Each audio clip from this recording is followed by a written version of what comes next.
جو حضور علیہ الصلوۃ والسلام کے بعد کسی اور نبی کا ہونا ممکن جانے کیا آ سکتا ہے، تو اس کے بارے میں آپ کیا فرمائیں گے؟ نبی کریم صلی اللہ تعالیٰ علیہ وآلہ وسلم خاتم النبیین ہیں، ٹھیک، اور خاتم النبیین کا معنی یہ ہے کہ نبوت کا دروازہ نبی کریم صلی اللہ تعالیٰ علیہ وآلہ وسلم پر بند ہو چکا۔ ٹھیک، آپ سب سے آخری نبی ہیں، اب آپ کے بعد کوئی نبی نہیں ہو سکتا، ٹھیک ہے، یہ ممکن ہی نہیں ہے۔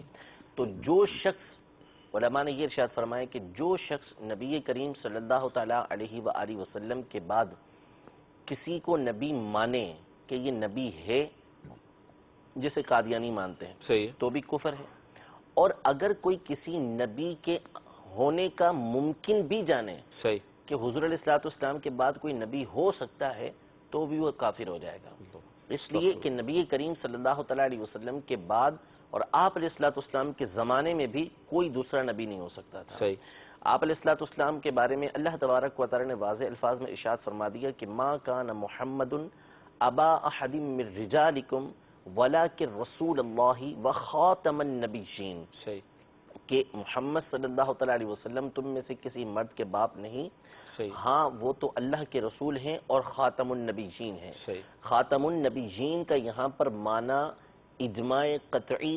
یقینی کے ساتھ یہ ہے کہ نبی کریم صلی اللہ تعالیٰ علیہ وسلم خاتم النبیین ہیں، یعنی آپ علیہ الصلوۃ والسلام کے بعد کوئی دوسرا نبی ہو ہی نہیں سکتا۔ صحیح، یہ صحابہ کرام علیہم رضوان کے زمانے سے لے کر آج تک اور قیامت تک کے مسلمانوں کا اجماعی عقیدہ ہے کہ اس آیت میں خاتم النبیین کا مطلب یہ ہے کہ نبی کریم صلی اللہ تعالیٰ علیہ وآلہ وسلم کے بعد کسی نبی کا ہونا ممکن نہیں ہے۔ اور احادیث طیبہ کے اندر نبی کریم صلی اللہ تعالیٰ علیہ وسلم نے واضح الفاظ میں ارشاد فرمایا انا خاتم النبیین لا نبی بعدی، کہ میں خاتم النبیین ہوں، میرے بعد کوئی نبی نہیں ہے۔ یہاں تک علماء نے ارشاد فرمایا کہ جو معجزہ ہوتا ہے کہ نبی جب اپنی نبوت کا دعویٰ کرتا ہے تو اس وقت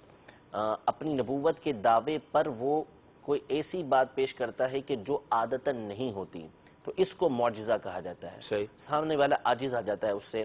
تو اگر کسی شخص نے نبوت کا دعویٰ کیا، جیسے اب کوئی نبوت کا دعویٰ کرتا ہے نبی کریم صلی اللہ تعالیٰ علیہ وسلم کے بعد، کوئی شخص اس سے بطور دلیل یہ کہتا ہے کہ تم معجزہ دکھاؤ، صحیح، یعنی نبی ہو تو معجزہ دکھاؤ، اگر وہ اس طرح بطور دلیل اس سے معجزہ طلب کرتا ہے تو اس کو بھی علماء نے کفر لکھا ہے۔ صحیح، اس لیے کہ جب نبی کریم صلی اللہ تعالیٰ علیہ وسلم کے بعد کسی کا نبی ہونا ممکن ہی نہیں تو معجزے کا سوال کیا ہے؟ کیسے ہوگا؟ تو اس لیے حضور علیہ الصلوۃ والسلام کے بعد کوئی نبی نہ ہو سکتا ہے، نہ ہوگا، نہ ہوا، نہ اس کا ہونا ممکن ہے۔ صحیح۔